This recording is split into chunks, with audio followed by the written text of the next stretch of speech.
Pemirsa, bentrok antar dua kelompok pemuda di Kota Makassar kembali pecah. Saling serang menggunakan batu dan anak panah tidak terhindarkan.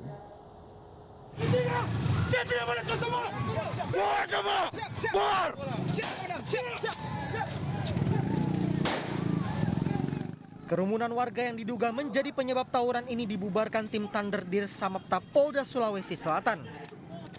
Aparat melepaskan tembakan peringatan guna membubarkan tawuran yang sempat terjadi antar kelompok pemuda.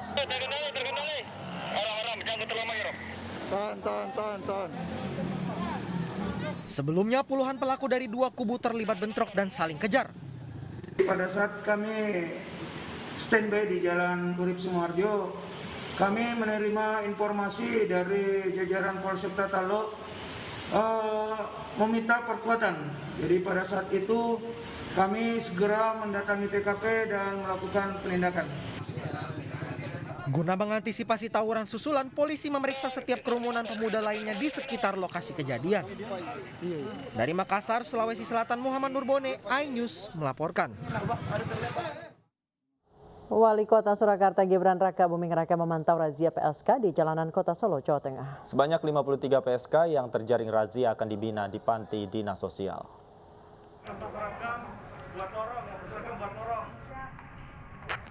Setelah memantau vaksinasi massal di sejumlah pasar tradisional, Wali Kota Solo yang baru 3 hari dilantik memantau kehidupan malam kota pada Jumat malam. Gibran mendapati polisi sedang melakukan operasi pekat, yakni razia PSK di 2 lokasi, wilayah Kestalan dan Gilingan. Gibran mengapresiasi polisi dan menyampaikan bagi PSK yang terjaring akan dibina di dinas sosial. Karena ada beberapa aktivitas yang meresahkan, jadi makanya pada malam hari ini Pak Kapolres melakukan operasi pekat. Dan nanti ke depannya itu tadi yang sudah ditangkap akan dibina oleh Dinsos. Harapannya nanti tidak kembali lagi ke sini. Soalnya tadi saya lihat sudah tidak ada yang KTP-nya KTP Solo. Itu harapannya. Kapolresta Surakarta Kombes Pol Ade Safri Simanjuntak menyampaikan keseriusannya memberantas penyakit masyarakat. Kami mengucapkan terima kasih atas dukungan Bapak Wali Kota saat beliau sedang keliling-keliling memantau situasi Kota Surakarta. Beliau kebetulan lewat di Kestalan ini, kemudian beliau mampir dan beliau memberikan support yang sangat baik, sangat luar biasa untuk Polresta Surakarta untuk bisa mengemban amanah, menjaga dan menjaga Kamtipmas tetap dalam keadaan kondusif. Polisi mengamankan 53 PSK dari 2 lokasi. Setelah didata, para PSK kebanyakan tidak berKTP Solo, namun berasal dari daerah lain. Diharapkan operasi yang digelar rutin ini bisa memberikan jaminan keamanan dan kenyamanan bagi masyarakat, terutama di saat masa pandemi. Dari Solo, Jawa Tengah, Septiantoro, iNews melaporkan.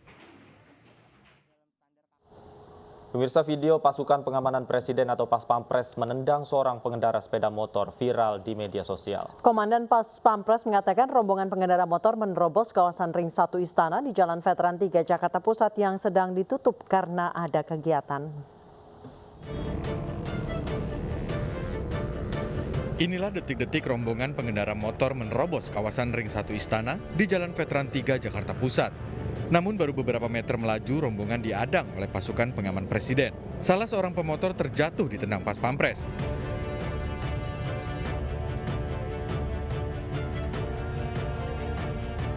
Video yang diunggah akun Junior William 17 ini kemudian viral dan mendapat tanggapan beragam di media sosial.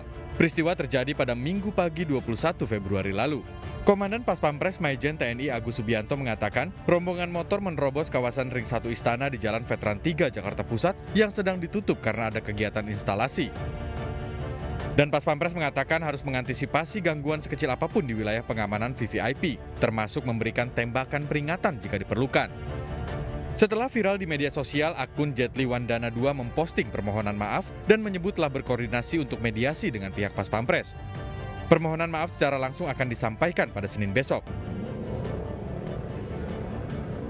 Kasubdit Gakum Polda Metro Jaya AKBP Fahri Siregar membenarkan bahwa mediasi akan dilakukan pada Senin besok karena Sabtu kemarin pengendara motor tidak bisa hadir. Bahwa mereka menyanggupi untuk hadir pada hari Senin tanggal 1 Maret 2021 di kantor Subdit Gakum di Lantas Polda Metro Jaya. 1 orang sudah melakukan klarifikasi dan kami berharap kepada seluruh pengendara yang pada peristiwa tersebut ikut hadir atau terlibat, maka kami menghimbau supaya hadir di kantor Subdigakum untuk memberikan klarifikasi terkait kronologi kejadian pada saat itu.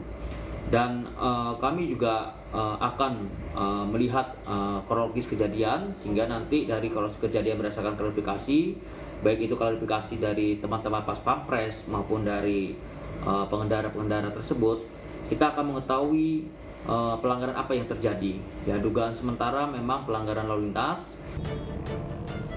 Usai klarifikasi, polisi baru akan menentukan apakah sanksi yang akan diberikan. Tim Liputan iNews melaporkan. Dan saat ini sudah bergabung bersama kami melalui sambungan telepon Nono Sampono, Komandan Pas Pampres periode 2002 hingga 2004. Selamat sore Pak Nono.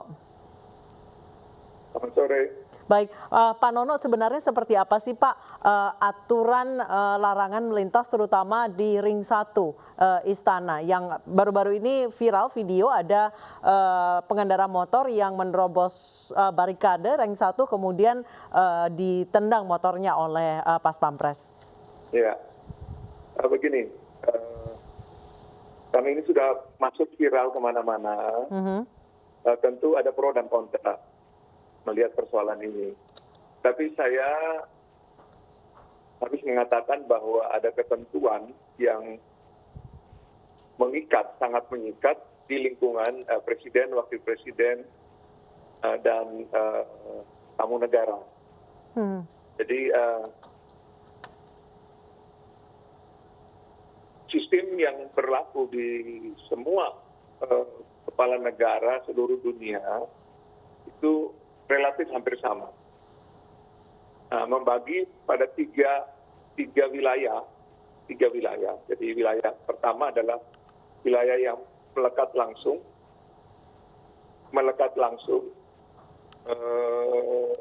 yang kita lihat sehari-hari yang melekat itu. Nah, kemudian ring berikutnya adalah yang pendukung memperkuat kalau terjadi sesuatu di ring 1, ring dalam, dia memperkuat termasuk melakukan escape. Ya.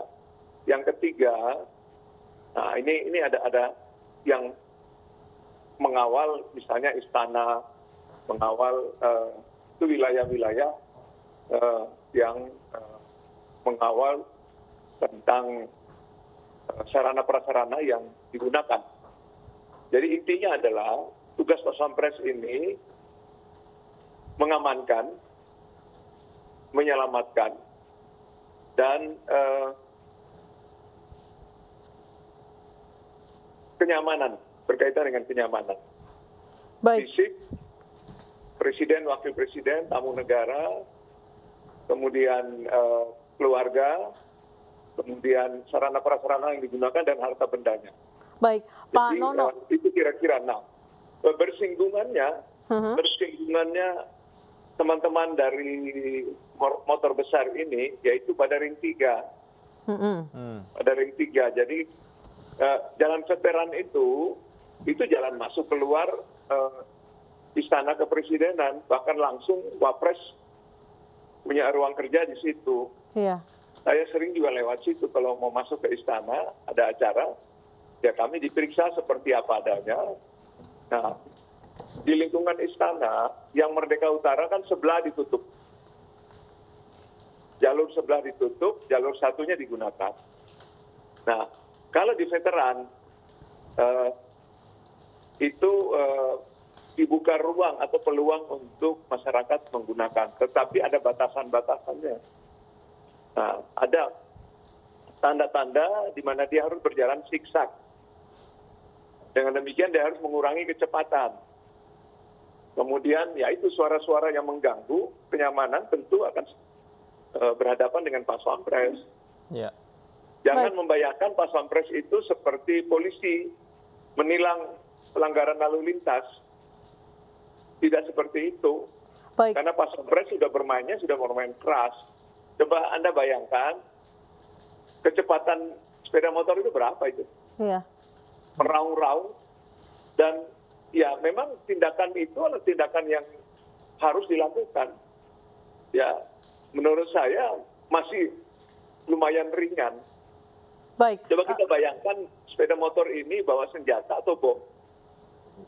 Nah, oleh karena itu memang bahasanya Pas Pampres dalam menangani persoalan di wilayahnya tidak bisa disamakan dengan petugas-petugas yang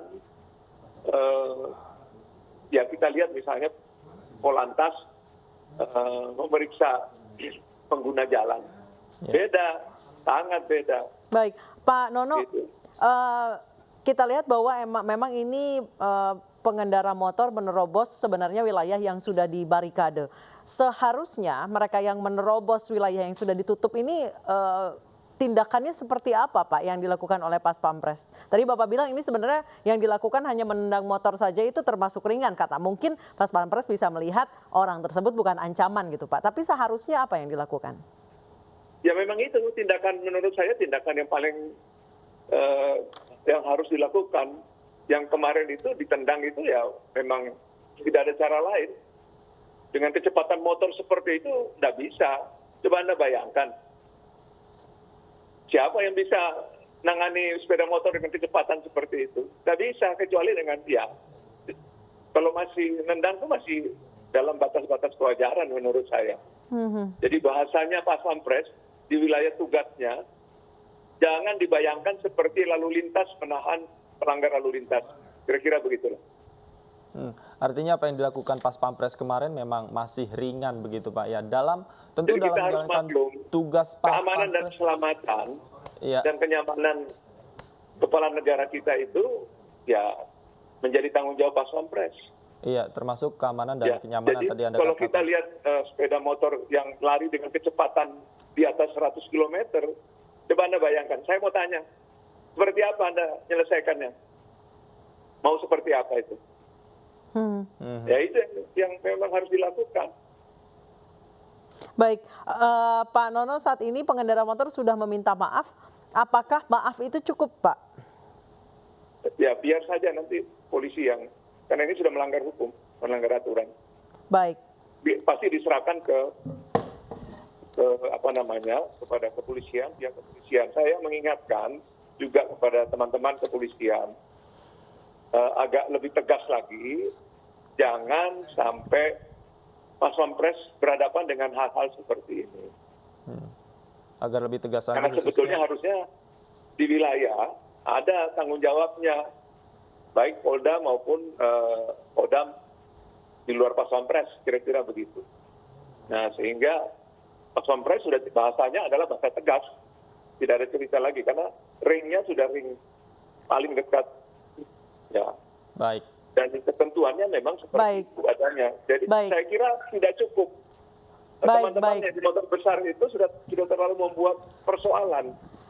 Saya beberapa kali merasa terusik karena saya naik sepeda di sekitar Monas. Baik, terima kasih. Dengan raung-raung motor besar, kan keselamatan, kenyamanan, yang lainnya kan juga penting. Iya. Jadi jangan hanya dia pikir dirinya sendiri. Kalau mau racing, silakan di Sentul sana, silakan. Baik, terima kasih. Jalanan umum. Baik, terima kasih Bapak Nono Sampono telah berbagi informasi bersama kami di iNews Sore. Dan pemirsa, kita ke informasi lainnya. Anggota Majelis Tinggi Partai Demokrat Syarif Hasan menegaskan Partai Demokrat tidak akan menggelar Kongres Luar Biasa atau KLB pada Maret mendatang. Jika ada, dipastikan KLB itu ilegal.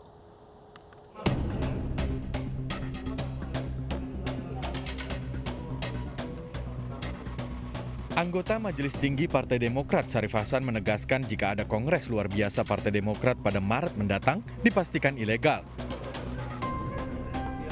Pernyataan Syarif Hasan mewakili Majelis Tinggi Partai Demokrat sekaligus menjawab kubu yang mengatasnamakan pendiri Partai Demokrat yang mengatakan akan menggelar KLB untuk mengganti Ketua Umum Partai Demokrat Agus Harimurti Yudhoyono. Jadi lebih bagus tidak usah kita ungkapkan secara detail karena ini kurang etis. Jadi yang menamakan dirinya pendiri tetapi bukan pendiri, lebih baik sadar. Nah, teman-teman yang pendiri ikut-ikut mendukung KLB, saya sarankan supaya sadar. Ini partai yang kita dirikan sama-sama, mari kita besarkan. Partai ini sudah bekerja dengan bagus, sudah melakukan kongres yang baik dan didukung oleh semua kader-kader Partai Demokrat. Marilah kita dukung dan kita besarkan bersama. Syarif Hasan menyatakan AHY telah terpilih secara aklamasi dan mendapat dukungan seluruh anggota DPD dan DPC serta mayoritas organisasi sayap Partai Demokrat. Terkait pemecatan 7 orang kader Demokrat yang terlibat upaya kudeta AHY, Syarif mengatakan hal itu merupakan keputusan bersama dan harapan dari seluruh kader. Nah, khusus untuk 7 orang ini pelanggaran atau pelanggaran kode etik itu sangat luar biasa, sehingga penanganannya pun di samping daripada mengikuti prosedur juga penanganannya harus luar biasa. Ini sama dengan kalau di tentara itu disersi. Sebelumnya beberapa orang yang mengatasnamakan senior dan pendiri Partai Demokrat mengaku resah atas konflik internal Partai Demokrat. Mereka menilai AHY tidak cakap menjalankan tugas sebagai ketua umum dan tidak bisa mendongkrak perolehan suara Partai Demokrat. Why not choose the best? And now the best is KLB. Kenapa tidak memilih yang terbaik? Yang sekarang ini yang terbaik udah KLB. Gak ada lain. Ditanya mengenai pengganti AHY, mereka menyebut nama Kepala Staf Kepresidenan Muldoko pantas menggantikan AHY dan ditawarkan pada Pilpres 2024 mendatang. Bukan mau menjual ya, kita mau memberikan siapa nih yang bisa mimpin ini. Sama seperti yang awalnya dulu tahun 2000, kita melihat siapa figur yang untuk jadi capres, waktu itu SBY. Nah, apakah nanti di 2024 misalkan terpilihnya katakan Pak Muldoko di situ sebagai ketua umum, apakah itu mendongkrak suara Demokrat? Pasti mendongkrak. Kenapa? Saya yakin pasti mendongkrak. Kenapa? Ya, jawabannya adalah para pendiri yang memilihnya. Kubu Hengki Luntungan dan kawan-kawan ini menargetkan akan menggelar Kongres luar biasa Partai Demokrat pada bulan Maret mendatang. Dari Jakarta, Tim Liputan iNews melaporkan. Pemirsa, dugaan kudeta Partai Demokrat tak kunjung reda, SBY akhirnya angkat bicara. Selaku Ketua Majelis Tinggi, SBY siap menjadi benteng Partai Demokrat. Secara pribadi, saya sangat yakin bahwa yang dilakukan Muldoko adalah di luar pengetahuan Presiden Jokowi. Presiden ke-6 Susilo Bambang Yudhoyono akhirnya turun gunung terkait isu kudeta yang menerpa Partai Demokrat. Sebagai pihak yang menjadi kambing hitam, Kepala Kantor Staf Presiden sekaligus Panglima TNI era SBY, Muldoko juga tak tinggal diam. Pasalnya, dalam keterangan terbaru, SBY selaku Ketua Majelis Tinggi Partai Demokrat bahkan menyebut jelas nama Muldoko. Secara pribadi, saya sangat yakin bahwa yang dilakukan Muldoko adalah di luar pengetahuan Presiden Jokowi. Saya juga yakin bahwa Presiden Jokowi memiliki integritas yang jauh berbeda dengan perilaku pembantu dekatnya itu. Partai Demokrat justru berpendapat apa yang dilakukan Muldoko tersebut sangat mengganggu dan merugikan nama baik beliau. Seperti berbalas pantun, Muldoko pun merespon pernyataan SBY. Janganlah menekan-nekan saya begitu. Saya diam, jangan menekan-nekan, dan saya ingin mengingatkan semuanya, ya, saya ingin mengingatkan, gitu, karena saya bisa, sangat mungkin, ya, melakukan apa itu.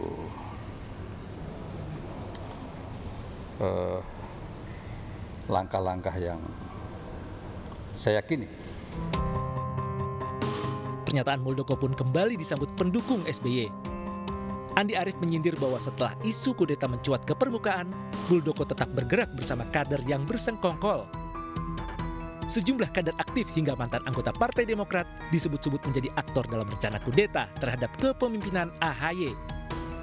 Partai Demokrat pun mengambil langkah tegas dengan memecat sejumlah kader yang dianggap pengkhianat. Tim Liputan iNews melaporkan. Untuk mengulas dugaan kudeta hingga perang terbuka, Partai Demokrat sudah bergabung bersama kami anggota Majelis Tinggi Partai Demokrat Syarif Hasan dan mantan politikus Partai Demokrat Maxo Pacua serta Kepala Pusat Penelitian Politik LIPI Firman Nur. Selamat sore Bapak-Bapak.